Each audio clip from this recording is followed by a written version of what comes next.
Here's what happened in Kitsap Housing this week. 99 new listings in Kitsap County this week. An increase of 31% from last week county-wide. Great to see. But from the moment we took a snapshot of the active new listings to the shooting of this video, which is usually 12 to 36 hours, 48 of these new listings have either gone pending or pending inspection. Wow! So 48% of active listings went pending within 48 hours. That's fast turnover. Wait. It gets better. 34 of these pending sales had waived inspections. 142 homes went pending this week. And check out this next stat. 81 of these pending sales, which is 57% of the pending sales this week, either waived inspection or did a pre-inspection. There were 81 sold homes this week. 16 home sellers reduced their list price this week. As usual, these look to be overpriced homes. We did something different this week for the show. We analyzed line by line price reduced listings that sold in Kitsap County this week. We wanted to see if these homes sold for more, less, or at fair market value compared to homes that did not have price reductions in our county. The result was that price reduced homes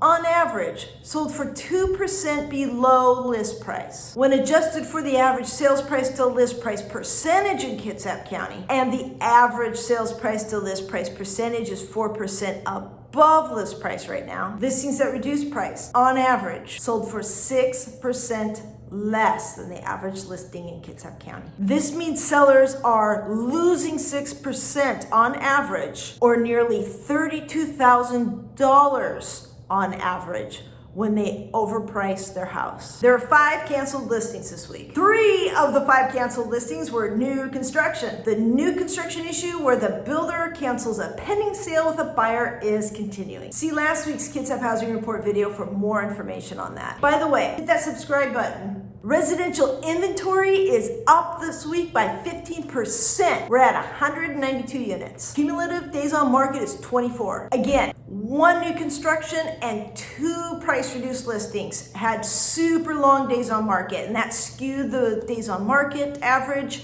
You remove those and days on market is only 16. Home buyers. Here's how much sold homes sold for above list price this week. Home buyers paid 4.29% above list price this week, according to sold stats. We are still seeing home buyers offer in the 10 to 20% range above list price to get homes under contract. As we saw earlier in the video, many buyers are opting to waive inspections to make their offers more competitive. We do not support waiving inspections for buyers, and we are often able to get buyers under contract with shortened inspection periods and using other tactics to make offers competitive. Do text us directly if you have questions about this. For more videos like this, press that subscribe button. And thank you for joining us. We'll see you right here next week. For more videos like this, press subscribe.